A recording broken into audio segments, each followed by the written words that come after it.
তো hello brothers, আমি বাড়িতে শুয়ে শুয়ে ভাবছিলাম যে কি করা যায়। তাই হুট করে মনে পড়লো যে অনেক দিন তো এনাকে আর আরেকজন হলো এনাকে, এই দুজনকে অনেক দিন স্নান করা হয় না। সেই কারণের জন্য আমি বেরিয়ে গিয়ে এখানে সেট আপ নিয়ে বসে পড়লাম। আর তোমাদেরকে বলে রাখি, আমি যখন এনাকে স্নান করাচ্ছিলাম তখন কিন্তু ইনি যেমন সুস্থভাবে দাঁড়িয়েছিল, ইনি কিন্তু এতটা সুস্থভাবে দাঁড়ায় না। তার আগে তোমাদেরকে বলে রাখি, তোমার এনাকে দেখে অনেকটা সরল এবং সুস্থ মনে হচ্ছে, কিন্তু ইনি অতটা সরল আর সুস্থও না।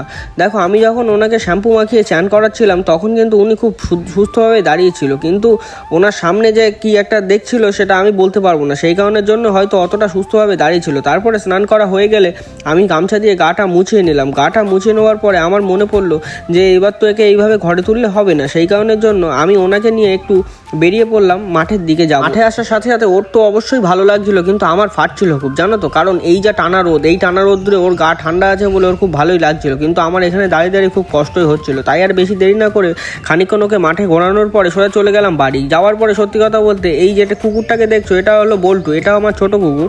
তো যাই হোক, এ একদম সব থেকে ভালো কুকুর যাকে বলা হয়, কারণ একে তুমি স্যান দিচ্ছি, তুমি দেখো যে ওকেও দেখেছো তোমরা যে ওকে স্যান দেওয়ার সময় ও কেমন করছিল, আর এর ব্যবহারটা দেখো। সত্যি কথা বলতে এ স্নান করতে খুব ভালোই বাসে।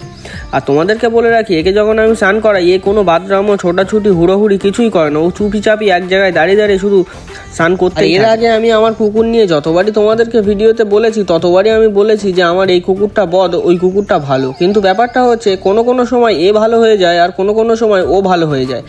ব্যাপারটা হচ্ছে তোমাদেরকে আমি বলে বোঝাবো কী করে যে ভালোটাকে। অ্যাকচুয়ালি যখন স্নান করাই তখন হচ্ছে আমার কাছে আমার বল্টু ভালো, কারণ ও স্নান করার সময় কোনো রকমই ডিস্টার্ব করে না, চুপচাপ দাঁড়িয়ে দাঁড়িয়ে স্নান করে। আর বড় কুকুরটা হলো অন্য প্রকৃতির দিক থেকে ভালো, মানে স্বভাব চরিত্রের দিক থেকে যাকে বলা হয় আর কি। ও কোনো ক্ষতি করে না, কোনো কিছুই করে না, ও চুপচাপ এক জায়গায় শুয়ে শুয়ে সারাদিন ঘুমায়। কিন্তু ইনি একটু ক্ষতি করার জন্য ওস্তাদ যাকে বলা হয়। তো যাই হোক, তারপরে এনাকে চান দান করানোর পরে আমি ওনার গামছা দিয়ে গাটা মুছে দিচ্ছিলাম। আর মুছতে মুছতে ভাবছিলাম যে এনাকেও নিয়ে তো ঘুরতে হবে, বাইরে যা রোদের কন্ডিশন, আমি এনাকে নিয়ে ঘুরবো আর কতক্ষণ। তাই আর বেশি দেরি না করে আমি গামছাটা নিগড়ে নিয়ে ওর ভালো করে গাটা মুছে নিলাম।